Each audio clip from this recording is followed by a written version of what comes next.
Try nyo pumunta dito guys. Dito kasi yung mga beads. Then dito punta ka din. Para sa notes. Anyways, tayo muna. Pampainit lang. Trigonometry. Marami nag-request na ito. Kahapon ba? Kailan iba topic natin. Pero anyways. Yun. Sana may intindihan. Baka magamit mo rin sa set pag lumabas. So, yung foundation guys na ito is yung right triangle, di ba? Or yung right angle.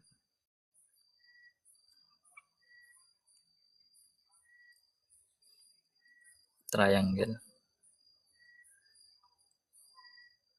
Sabihin, kung meron kang right triangle, ay meron kang right angle, meron kang right triangle. So,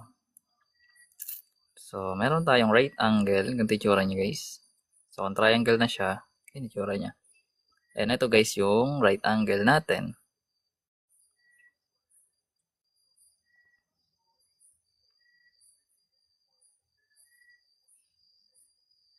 Alam na natin ito. Then, yung theta guys, kahit saan mo ilagay pwede yun. Pwede dito tsaka dito. Basta kung nasan yung angle, doon mo hahanapin yung 6 trig mo na. Yung 6 trigonometric ratio. So, kunyari dito yung theta natin. So, ito yung right triangle natin guys. Meron tayong right angle. Then, meron tayong theta. And then, pwede na natin hanapin yung 6 trigonometric ratio, no? So, yung sokatawan, dito makikita yan. So, let's say meron tayong xy dito guys. xy. Tapos, meron tayo ditong z. Z yan na, z. Yan. So, let's say pinapahanap sa atin guys yung 6 trigonometric ratio. So, meron tayong sin x. So, kunyari x. O, theta kasi theta yung ginagamit. So, sin theta. Meron tayong cosine. Meron tayong tangent. Then, yung reciprocal nila guys. So, kung ito may sin, yung reciprocal niya yung walang ko. Ay, yung may ko, I mean. Kung ito sin, yung reciprocal niya yung may ko na second. So, that is cosecant. Reciprocal niya yan. Then, ito may ko, yung reciprocal niya yung walang ko.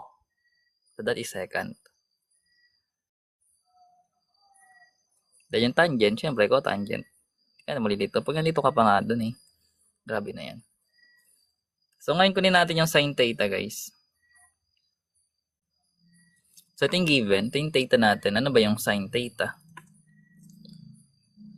So, meron tayong sides na x, y, z.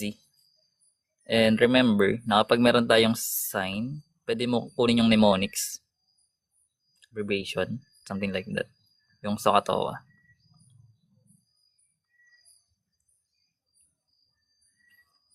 So, meron tayong SO.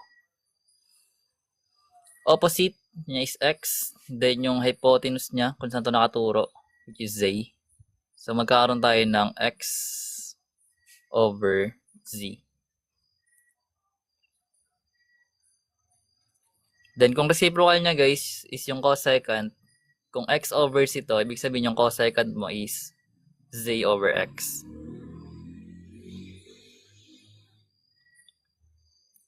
And yung cosine naman natin, guys, that is ka, which is adjacent over hypotenuse. So, kung ito yung angle, yung sa baba niya yung magiging adjacent side, which is yung y, over yung z. At yung cosine, reciprocal niya yung second. Kung y over z yung cosine, z over y naman yung second. As for tangent, so meron tayong tangent theta, yung angle, that is TOA, opposite over adjacent. Opposite niya yung x, adjacent niya yung y. So magkakaroon ka ng x over y. And yung cotangent, reciprocal, that is y over x. So yun, 6 6 trigonometric ratio natin. So, pwede mo itong tandaan, yung SOHCAHTOA. Basta lagi lang siya naka-over. Ganun siya ginagawa. Then, if ever na may missing side, to solve for missing side, use Pythagorean theorem. So, meron tayong a squared plus b squared equals c squared. Wherein yung c is hypotenuse.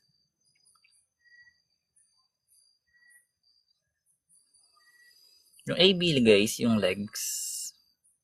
A and B legs. Pili ka lang doon kung ano missing. Then manipulate na lang yan. Pythagorean triple. Actually, ano lang, yung alam ko lang doon yung 3, 4, 5. Tapos yung 5, 13, tsaka 12. 5, 12, 13 yata. Pero guys, kung meron kang Pythagorean triple na, sabihin natin, 3, 4, 5 pala. Yung 3, 4, 5. Pag nag-times 2 ka dyan, Pythagorean triple pa rin yan. So, yung 6, 8, tsaka 10, Pythagorean triple pa rin. Times 3 ka, magiging ganun pa rin yan. Pag nag-times 3 ka, magkakaroon ka ng 9, 12, tsaka 15.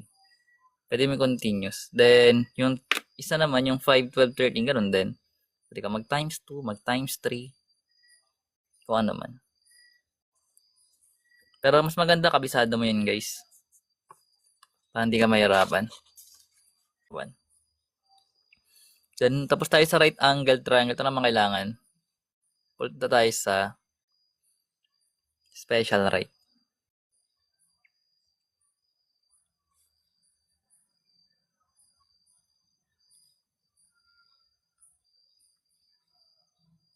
So, ano ba yung mga special right triangles natin? Kung naaalala. Doon naturo natin to last time, guys. Pero, if ever, pwede ulit aralin. Gawin naman lagi eh. Umiikot lang dito yung live ko eh. Ito mga basic. So, sa special right triangle, meron tayong dalawa. Yung 30, 60, tsaka 90.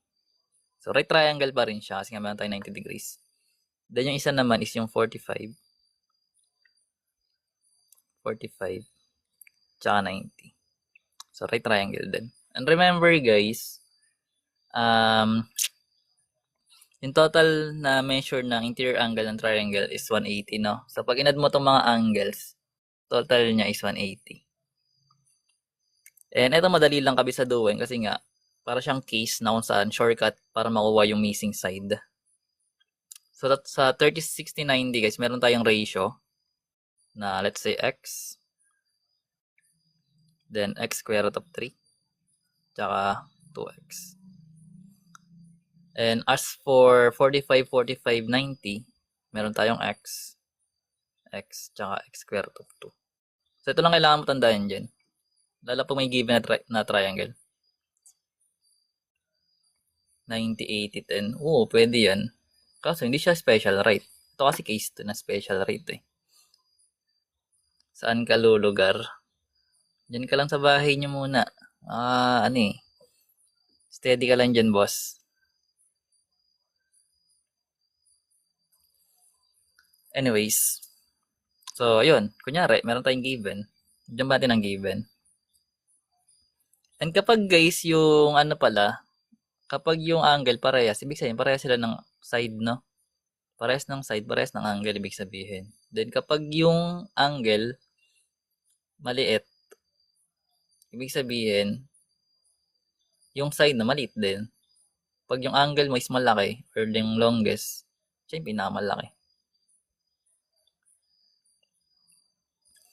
So, gawa natin ng example para magets, no? So, let's say meron tayong right triangle.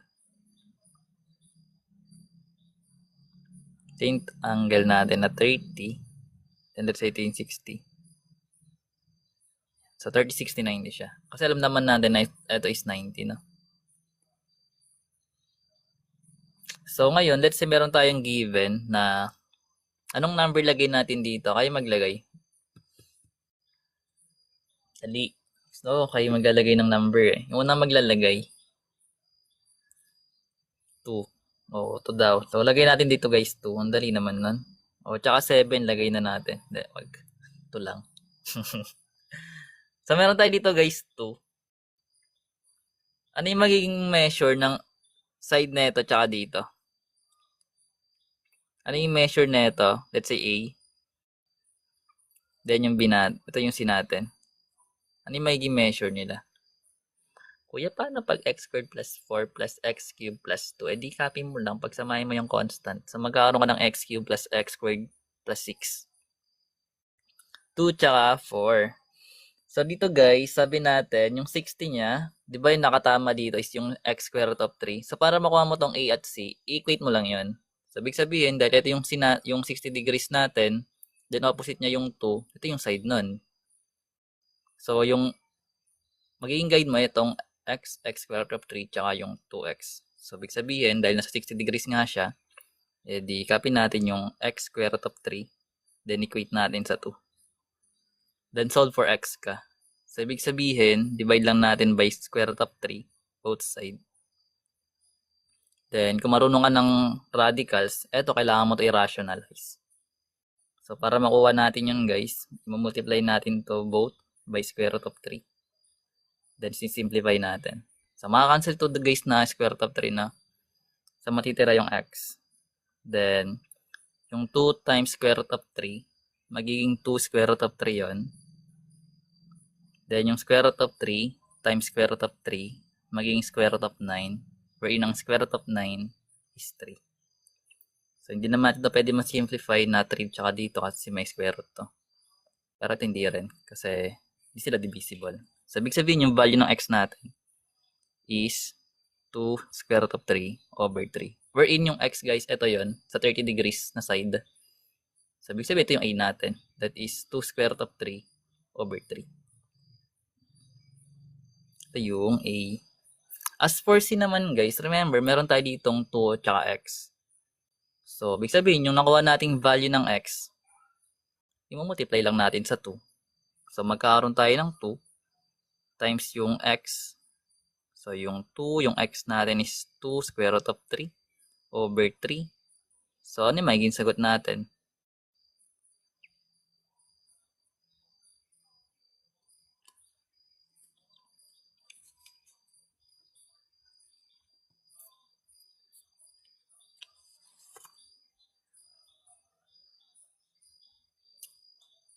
Anong sagot? Kung meron kang ganito. So, ibig sabihin guys, kapag ganito naman, dapat familiar ka sa fraction. At marunong ka ng add, subtract, times, tsaka divide ng fraction para hindi ka mahirapan. So, paano magiging sagot kapag meron kang 2 times 2 square root of 3 over 3? Oh, dali na. Sagutin nyo na. Bago kayo lagay. Intindihan ba pala?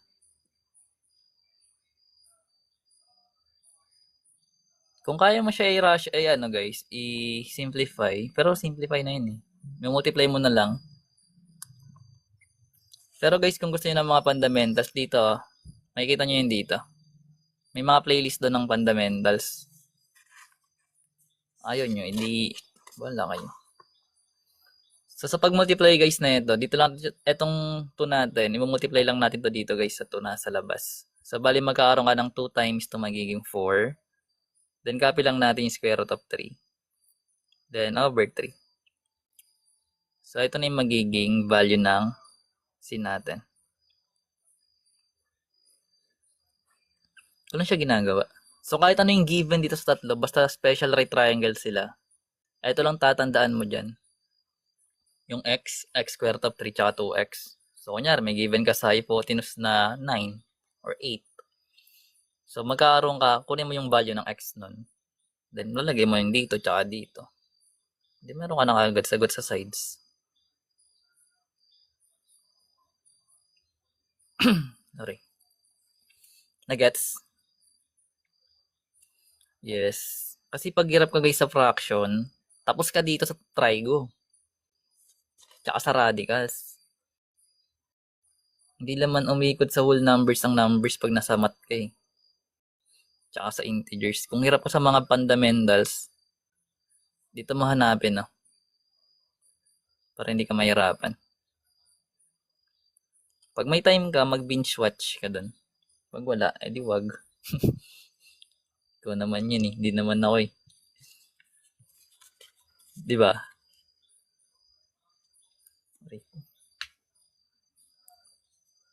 So let's say naman meron tayong triangle.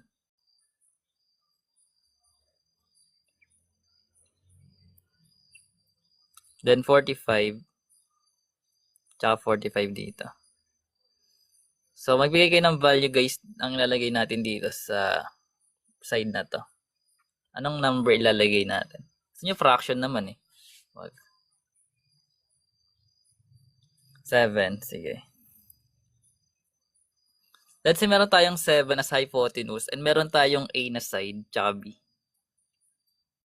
So ano yung magiging value ng AB natin?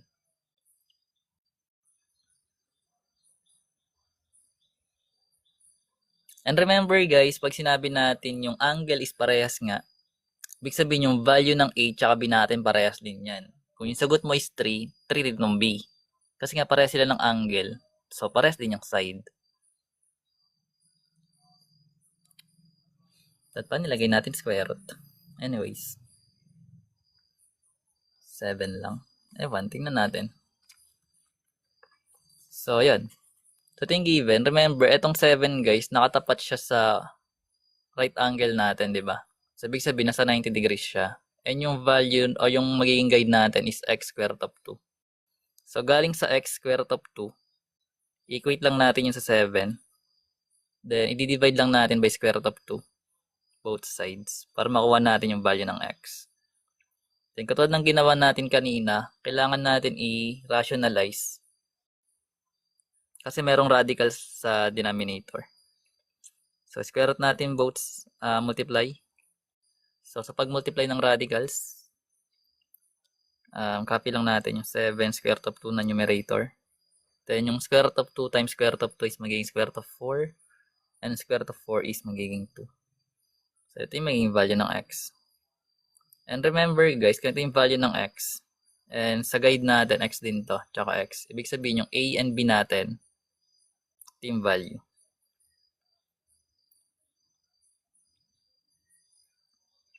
Ayun, ganun siya ginagawa. Sundan niya. Dapat pala rationalize. Pero madali lang yan guys kasi special case yan eh, ng right triangle eh.